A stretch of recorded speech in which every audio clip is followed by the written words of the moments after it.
One of the most common reactions I get when I tell people that I spent half my life in prison is, you don't look like a guy who was in prison, or you're so well spoken, or you're such a nice guy. I just can't imagine you being that person. The thing is, I was that person. I was plastered on the front page in a mugshot, 149 pounds, looking horrible.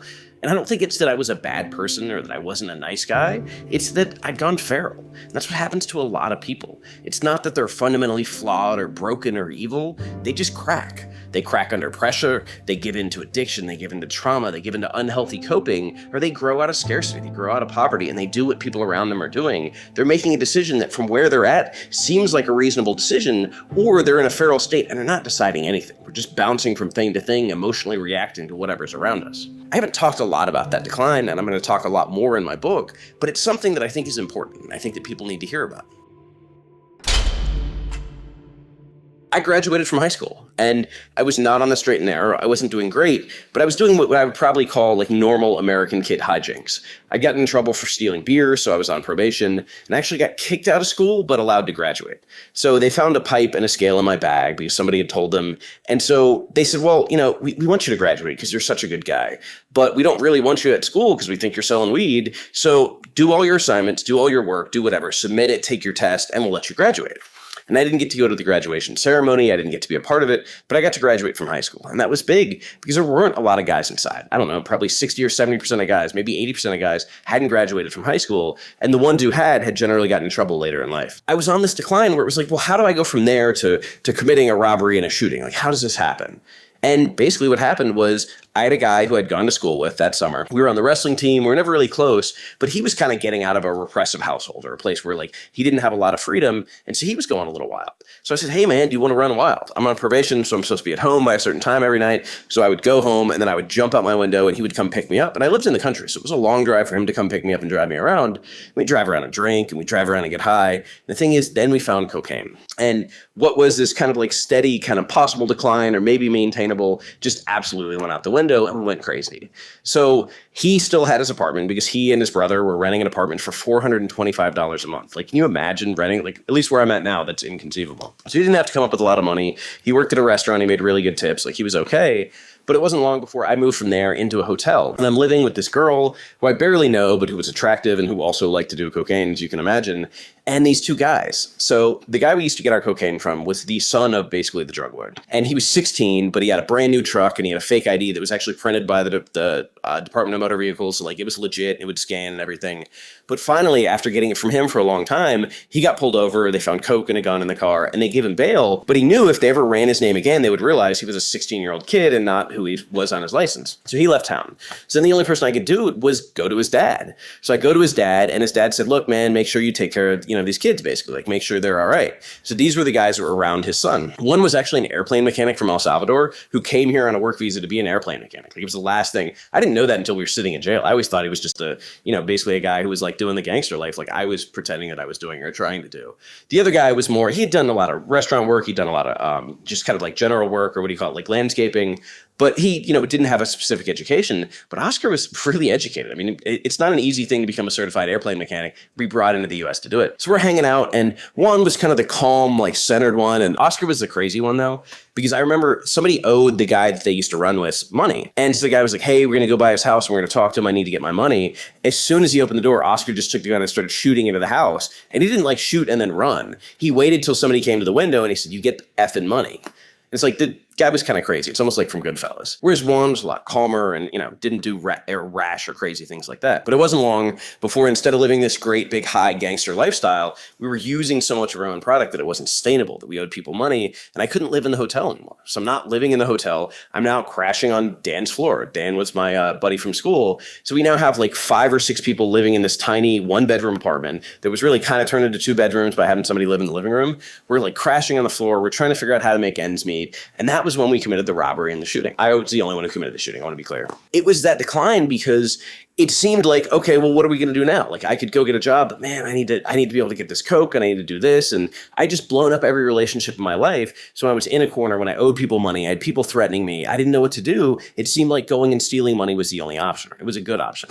And there was a moment in there when we went to commit the robbery where I felt this like pang of like, what am I doing? I can't do this. This is wrong. But I thought that was cowardice. What I didn't realize is the cowardice was doing this thing that I knew was wrong. In my mind, I was like, I can't let my friends down. I gotta be tough. I gotta be like through. We used to always say como hermanos, like brothers, like we're a brotherhood, which is total BS. Like we were looking for family. We were all kind of lost and didn't feel that sense of family. So that's what we were looking for.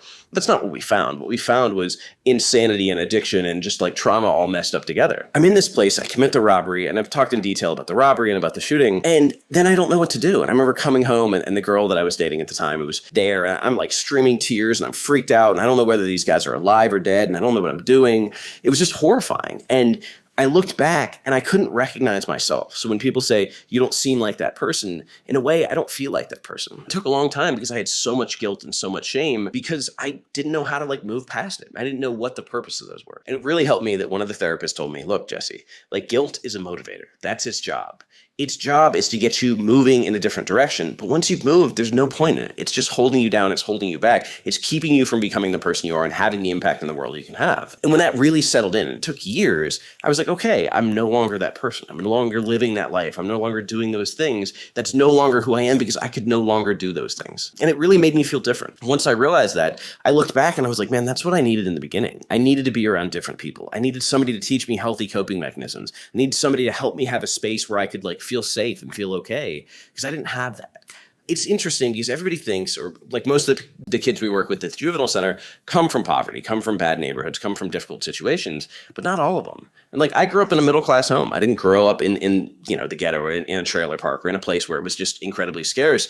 I often had enough. I mean, when my mom and dad broke up, we had a period where it was kind of rough, but I had enough, but I didn't feel emotionally safe. I didn't know how to cope. I didn't have good role models around me. I didn't have people who were like coping with things in healthy ways. And having grown up with a dad who told me all these gangster stories at bedtime about all the stuff that he did and got away with and what he did, because my dad was a gangster for most of his life. He was, again, kind of a good-hearted gangster, and he would donate some of his proceeds from smuggling drugs to homeless shelters or to food kitchens. But it was not the life that, you would necessarily want your kid to live. And I think it's hard for him because part of him still loved that. Even though he'd been clean for years, even though he'd like left that life behind, part of him still loved that. And I understand it, but I only understand it because I think he didn't find what he was looking for in his daily life.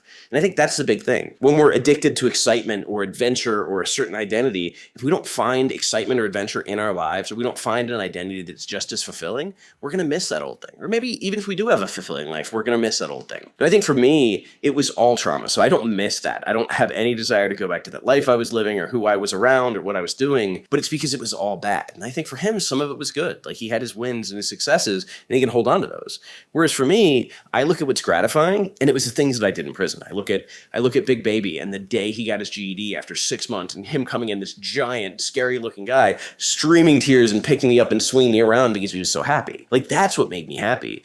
All the cars or the guns or the drugs or the money, none of that ever made me happy. That just kind of like pushed the darkness back a little bit, pushed that thing I was chasing or I was running away from back a little bit. So realizing that, I look back, and that's one of the reasons that when I work with the kids in the juvenile center, I tell them like, hey, I've been where you are, but you haven't been where I am. If you want to get there, like, here's my hand. And when we bring in speakers every month, and they say the same thing, like, hey, I was locked up and this is what I'm doing now. This is who I am now. These are the people that I'm around now. And for a lot of these kids, it's this kind of like light bulb moment, like, hey, I don't have to be around the people that I'm around. And that's usually the hardest part, is the loyalty. Like, man, but these are my people. These are my brothers. We're como hermanos. Like, they don't want to leave that behind. But what they don't realize is so often, if they're around people that are not inspiring them and moving them forward, they don't have a circle. They have a cage. Like, they have a group of people that is keeping them down. Or it ends up being like crabs in a bucket where one starts to climb out and the other ones pull them down. And so my goal is to connect them with people, connect them with opportunities, connect them with resources that can get them out of that place. And if they can bring their friends and family with them, cool. But if they can't, somebody's got to get out. Like, there's no point in you staying there just because everybody else is staying there. I realize the value and the importance of mentorship, the value and the importance of the social circle.